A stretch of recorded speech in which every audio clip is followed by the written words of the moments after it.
Mark Rogers TV making our way across the country, wrapping up some spring action. We go to Charlottesville, Virginia. The blue and the orange played on the weekend. And to wrap it up for us is Jacquie Franciulli of Scout.com to look at the Cavaliers coming off that 5-7 campaign, 3-5 in the ACC, just missing out on a bowl game. And that might be the deciding factor for Mike London keeping his job. We shall see coming up this fall. Jacquie, thanks so much for joining us. No problem, Mark. Nice to be here. Well, again, as you stated before we came on, another quarterback battle at Virginia. So you got Greyson Lambert, you got Matt Johns. They both basically split time last year. Lambert was the guy down the stretch. Your thoughts about where we stand at this point? Well, Mike London has not voiced which quarterback would be their starter this year yet. I think offensive coordinator Steve Fairchild has already favored Greyson Lambert. I think Greyson Lambert was the main starter last year. I think he was injured and Matt Johns came in and took up the bigger role once Lambert was injured. But I think Greyson Lambert, from what we saw during the spring game on Saturday, will take up the leader role. He had more of the reps. He had probably the better game as well compared to Matt Johns. He had more completions. He was more comfortable inside the pocket, and he was running their offense a little bit better. And he seemed to have a lot more chemistry with TJ Thorpe, which is their fifth-year transfer from North Carolina this year. So expect Lambert to get the starting role, but you can definitely expect Matt Johns to come in. I don't think there's a year where Mike London has been at Virginia where he doesn't play in a two-quarterback system or doesn't have a quarterback controversy towards the middle of the season. Yeah, and that's probably based on production level, not necessarily what he would like to do, but hasn't been able to find the guy.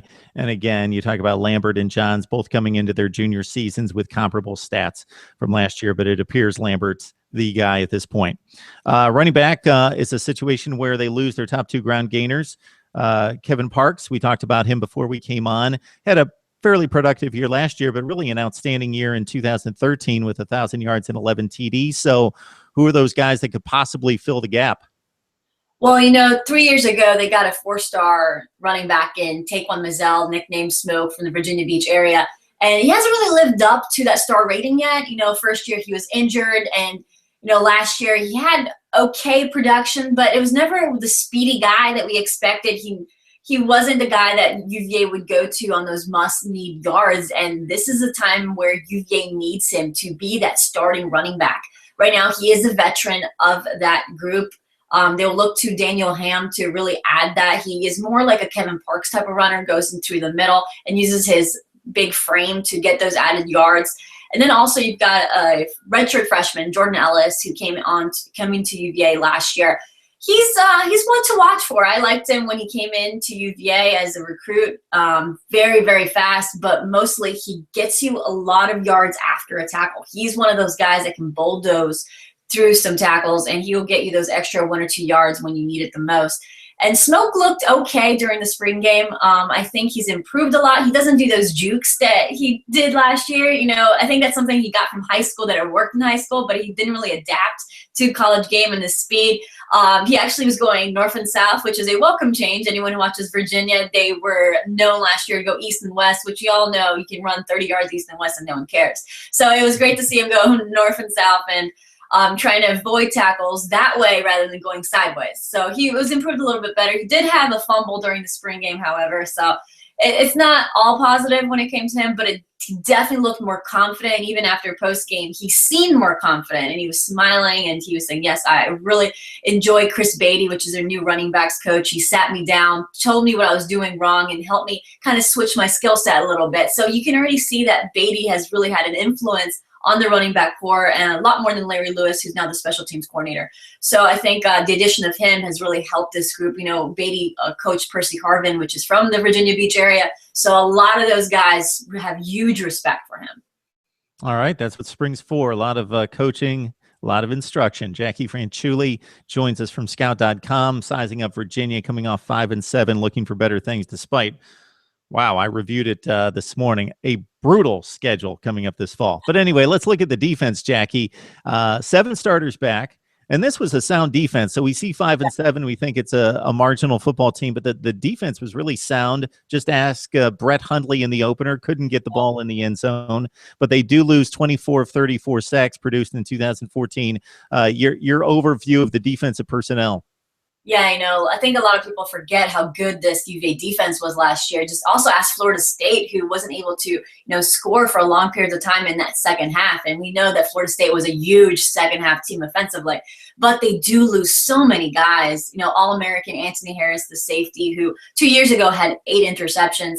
Then also you lose so many linebackers, and Henry Coley, their middle linebacker, and anyone who knows John Tenuta's defensive strategy is the middle linebacker is the quarterback of the defense. So you lose 2 of the key leaders, Anthony Harris on secondary, and then Henry Coley on the line. And then obviously you're going to miss Eli Harold, who's joining the NFL draft. Some people are saying he's going to go in the first round. He's such a great pass rusher.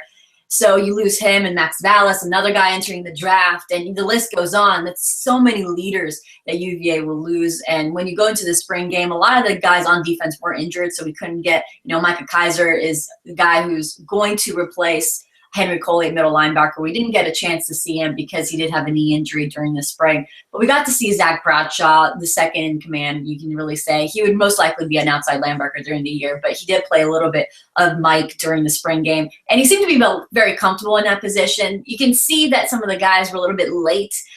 They don't have that explosiveness that you expected from Eli Harold or from Henry Coley. You see they had like a little bit of stutter when they played, and that's when a lot of the times the offense got a lot of yardage. But that's something like the learning curve in spring. A lot of these guys were freshmen and sophomore playing the spring game, so we couldn't get a really good grasp of how that defense would work. But we did see Quinn Blanding in that secondary, obviously a 5-star recruit coming out of high school, had such a big freshman year, and he's going to be a lot better in the sophomore season. I think UVA will expect him to be the leader of this defense. He was so vocal for a sophomore, and just talking to him, you don't believe he's a second year. You think he's a fifth year for the way he sounds and the way he's leading this team. Sometimes he does stumble because John Tenuta is now coaching the safeties as well, and he's adjusting a little bit what they do. He wants them to be one of the guys to kind of go in there and tackle the way they set up their defense, and Quinn did lead the tackles during the spring game. So he's one that you can guarantee will be a leader. But I think the surprise on the defense during the spring game was Andrew Brown. He was a 5-star recruit as well, came in last spring for UVA, but got hurt. He had a turf toe injury followed by a shoulder injury.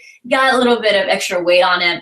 But then during Christmas, he sat down with his dad, and they just started working hard, doing some boxing lessons in Virginia Beach. And he's now got 13% body fat.